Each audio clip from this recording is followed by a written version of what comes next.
Hello everyone, welcome back to my YouTube channel Ekta Shanky official. कैसे आप सब? आई होप सब अच्छे होंगे, स्वस्थ होंगे और एकदम मस्त होंगे। तो मेरी सुबह हो चुकी है। जैसे कि आपको हमेशा की तरह पता ही है कि मेरी सुबह होती है किचन से स्टार्ट। तो मैं फ्रेश वगैरह होने के बाद, मुँह वगैरह धोने के बाद आ गई थी अपने किचन के अंदर।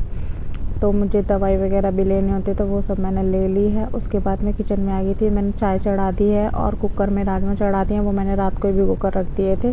तो यहाँ पर मैं कर रही हूँ राजमा बनाने की तैयारी। तो मैंने प्याज का पेस्ट बना लिया, टमाटर का भी पेस्ट बना लिया। कट मैंने पहले ही कर लिया था, वो मैंने शूट नहीं किया।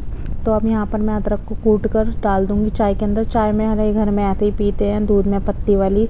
तो मैं एक साथ अदरक नहीं डालती हूँ, पहले चीनी और चाय पत्ती डाल लेती हूँ, उसके बाद अदरक डालती हूँ बॉईल आने के बाद, क्योंकि ना फिर फटने का डर रहता है। तो जब तक मेरी चाय बनेगी, मैंने आटा भी मैश कर लिया है और मेरी कढ़ाई में रख दिया मैंने तेल। जब तक मेरा तेल गर्म हो रहा है, मैं टमाटर में डाल लेती हूँ अपने सारे मसाले। अब तेल गर्म हो गया, मैंने इसमें डाल दिया जीरा और हींग और उसमें डाल दिया है प्याज और अब मैं इनको अच्छे से भून लूँगी। चलो, चाय भी हमारी बन चुकी है, अब पीने के लिए भी तैयार है। तो यहाँ पर हमारे प्याज भी भुन चुकी थी। तो मैंने इसमें टमाटर और प्याज मसाले वगैरह डाल दिया और थोड़ा सा डाल दिया पानी, ताकि मसाले जले ना। और इसमें डाल दिया कसूरी मेथी और मैं इनको अब ढक के पकने के लिए रख दूँगी। मेरा मसाला ढक के पक चुका है। अब मैंने इसमें डाल दिया है थोड़ा सा पानी डालने के बाद बॉयल आ गया था। बॉयल आने के बाद मैंने इसमें डाल दिया है राजमा, क्योंकि राजमा में मैंने इतना पानी नहीं डाला है। तो अब यहाँ पर मैं बना दे रही हूँ रोटी, क्योंकि मुझे लंच तैयार करना था अपने हस्बैंड का, अपने देवर का। तो और मम्मी को भी रोटियां देनी थी बनाकर। तो यहाँ पर मेरी हो चुकी है तैयारी पूरी लंच की। और मैं ना थोड़ी सी लेट हो रही थी, तो इसलिए मैंने फटाफट हाथ चला रही थी। तो यहाँ पर रोटियां तो बन चुकी हैं। सुबह सुबह इतनी भाग दौड़ होती है ना, तो समझ में ही नहीं आता है कि कहाँ से शुरू और करें और कहाँ से हमारा काम खत्म हो रहा है। तो यहाँ पर मेरे लंच हो गया ऑलमोस्ट तैयार। तो अब मैं यहाँ पर ना रख दूँगी राजमा को ठंडा करने के लिए लंच में, क्योंकि ना ख़राब होने का डर है। तो अभी मैंने यहाँ पे मूंग की दाल रख दी, क्योंकि मम्मी राजमा नहीं खाएंगी। तो इसमें मैंने सिंपल सा कुछ नहीं डाला, नमक, हल्दी और धनिया डाला और हरी मिर्च डाली है बस। तो अब यहाँ पर मेरी दाल वगैरह बन रही थी, तब तक मैंने लगा ली है अपनी झाड़ू लगाने के लिए आ गई हूँ। मैंने सुबह सुबह ना ये रहता है कि टाइम वेस्ट क्यों करना है, जब तक एक काम हो रहा है तब तक दूसरा काम कर लेते हैं, क्योंकि दाल तो बनती रहेगी, उसमें मेरा तो कोई काम है नहीं फिलहाल। तो मैंने लगा ली है झाड़ू भी मेरी ऑलमोस्ट लग चुकी है। तो चलिए, आप करिए हमारा व्लॉग एंजॉय। और अगर मेरा वीडियो पसंद आता हो तो प्लीज़ लाइक कर दीजिए, चैनल पर नए हैं तो सब्सक्राइब कर लीजिए और बेल आइकन को भी प्रेस कर लीजिए। तो यहाँ पर मेरी झाड़ू लगने के बाद मैं आ गई थी डस्टिंग करने के लिए, क्योंकि मैं डेली ही डस्टिंग करती हूँ और करनी पड़ती है, क्योंकि ना मुझे अच्छा नहीं लगता बिल्कुल भी मिट्टी होती है। तो वैसे इतनी ज़्यादा मिट्टी होती नहीं है कि हम एक दिन स्किप कर भी सकते हैं, पर मेरी आदत है, मैं डेली करती हूँ। तो यहाँ पर मैंने हर चीज़ को अच्छे से कर लिया है साफ़। और अब मैं आ गई हूँ फ्रिज के पास, क्योंकि फ्रिज को भी साफ़ करना है। अंदर से तो मैं कर ही नहीं पाती हूँ, क्योंकि अंदर से वैसे साफ़ ही रहता है। तो अब मेरी यहाँ पर ड्रेसिंग की भी टेस्टिंग कर दे रही हूँ मैं स्टार्ट, क्योंकि ना मुझे डेली साफ़ करना ही पड़ता है। ये तो फ्लावर वगैरह ना, इनमें तो मिट्टी आ ही जाती है। पता नहीं कॉर्नर में रखा हुआ है, फिर भी पता नहीं कहाँ से मिट्टी आ जाती है, पर कोई नहीं, हमें साफ़ तो करना ही पड़ता है, क्योंकि साफ़ सफाई रहती है तो हमें भी अच्छा पॉजिटिविटी आती है। तो मैंने ड्रेसिंग को कर लिया अंदर से भी साफ़ इसलिए मैं वीक में एक बार ही कर लेती हूँ, तो इसलिए मैंने अंदर से भी सारा पिटारा खोल लिया है और करने लग गई हूँ इसको अंदर से साफ़।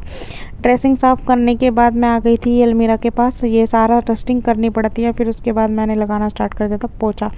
अब पोछा तो लगाएंगे ही, हमारी सफाई पूरी ही पोछा से होती है। तो यहाँ पर मेरा रूम में पोछा लग चुका था और मैं दूसरे रूम में चली गई थी पोछा लगाने के लिए। फिर मैं आ गई थी गैलरी में, फिर मैंने अच्छे से पोछे को धोया। मैं कई बार धोती हूँ, पर मैं यहाँ से कट कर देती हूँ, क्योंकि ना दिखा नहीं सकते ना वीडियो में हर चीज़ की, क्योंकि फिर बहुत लंबी वीडियो हो जाएगी। तो फिर मैंने पोछा धोया और मैं आ गई थी गैलरी में लगाने के लिए। और गैलरी में लगाने के बाद मैंने नीचे के स्टेयर्स पे भी लगाना था पोछा, तो मैं लगाते हुए वहीं चली गई थी। फिर मैंने दोबारा से पोछा लगाया था, वो मैंने दिखाया नहीं है। पोछा लग गया था, उसके बाद मैंने पानी पिया। पानी पीने के बाद मैं आ गई थी बाथरूम के अंदर कपड़े धोने के लिए, क्योंकि ना मैं हाथ से ही कपड़े धो रही थी। मैंने वेडनेसडे को मशीन लगाई थी, उसके बाद मैं हाथ से कपड़े धोने लगी थी। वैसे मैं पहले हाथ से ही कपड़े धोती थी, मैं मशीन नहीं लगाती थी। मशीन में तब लगाती थी जब मुझे वीक में एक बार बेडशीट वगैरह, सोफे वगैरह चेंज करने होते थे, तब वो हाथ से नहीं धुल पाते ना, तो कपड़े तो हाथ से ही अच्छे धुलते हैं। तो मेरे को ना हाथ से ही धोना अच्छा लगता था। लेकिन सर्दियों में ऐसा हुआ कि मेरी तबीयत बहुत ज़्यादा ख़राब हो गई और मेरे को निकल आया थायराइड। उसके बाद मेरी बॉडी में पेन इतना रहने लगा है ना, तो उसके बाद मैं मशीन ही लगाने लगी। तो वीक में 2 बारी या 1 बारी मशीन लगा लेती थी, पर मैंने वेडनेसडे को लगाने के बाद ना फिर हाथ से ही कपड़े धोने स्टार्ट कर दिए, क्योंकि ना फिर मेरे को ना अच्छा नहीं लगता, इकट्ठे हो जाते हैं कपड़े बहुत सारे प्रेस के लिए, क्योंकि मुझे प्रेस भी करनी होती है। अगर डेली धो दो और डेली प्रेस मार दो ना तो ज़्यादा टाइम वेस्ट भी नहीं होता, अपना रूटीन में चलता रहता है। पर ठीक है, मैंने अब कपड़े यहाँ पर धोना स्टार्ट कर दिया। अब मैं इनको अच्छे से रगड़ रगड़ के पीट के कर दूँगी इनकी पिटाई और कर दूँगी इनकी धुलाई।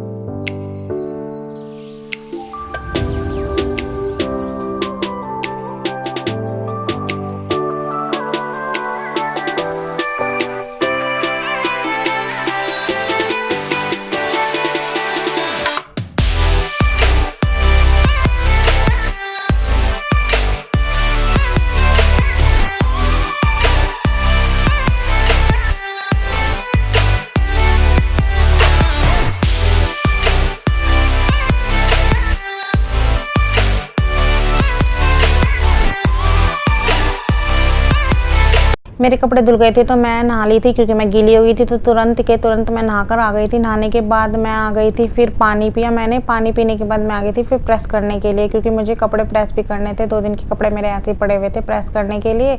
और यहाँ पर ना कांड भी होने वाला था, मेरे ना जलने ही वाली थी बेडशीट, वो तो बच ही गई। देखो यहाँ पर मेरी बेडशीट बच गई, सीरियसली जल जाती। मेरे को ना इतनी थकान हो जाती है ना थायराइड की वजह से, तो मैं ना बहुत ज़्यादा ही थक जाती हूँ। थोड़ा बहुत भी काम करती हूँ ना, बहुत ज़्यादा थक जाती हूँ। वैसे तो हर काम, सारा काम मेहनत का ही होता है, मेहनत सब में लगती है, हाथ पैर सब में ही लगते हैं। तो बस मैं ना थक जाती हूँ बहुत, लेकिन फिर मेरे को काम तो करना ही था ना, क्योंकि मुझे अपना काम फैलाना नहीं था अपने लिए, क्योंकि करना बाद में मुझे ही था, तो फिर फैला के क्या फ़ायदा। तो मैं ना एक बार अपना काम कर लेती हूँ, फिर थोड़ी देर रेस्ट कर लेती हूँ बाद में। तो यहाँ पर मैं कर रही हूँ प्रेस करके रख दूँगी, तो फिर ना अपने आप को भी सेटिस्फेक्शन होता है, चलो हमारे लिए कोई काम फैला नहीं हुआ है। क्योंकि ना फिर अच्छे से फिर वही चीज़ चलती रहती है कि चलो इस टाइम पे खाना बनाना है, इस टाइम पे सफाई करनी है, और इस टाइम पे ये चीज़ करनी है, और इस टाइम पे रेस्ट कर लो, और इस टाइम पे फिर शाम को फिर से खाना बनाना। क्योंकि हमारा काम फैलेगा नहीं, अगर साथ के साथ चलता रहेगा तो हमारे लिए ही प्रॉब्लम क्रिएट नहीं होंगी, वरना फिर हमें ही लगेगा, हमें ही आलस आएगा इतना सारा काम देखकर, अरे यार इतना सारा काम पड़ा हुआ है। तो इसलिए अपना साथ के साथ करते चलो, हमें ही प्रॉब्लम नहीं होगी। बाकी इसमें किसी का ना फ़ायदा है ना किसी का नुकसान है, वो हमारा ही है। तो हमारे लिए अपने सेटिस्फेक्शन के अकॉर्डिंग और अपने रूटीन के अकॉर्डिंग अपना सारा काम करते रहना चाहिए। चलिए इस व्लॉग को करते हैं यहीं पे एंड, मिलते हैं नेक्स्ट व्लॉग में। Bye bye, take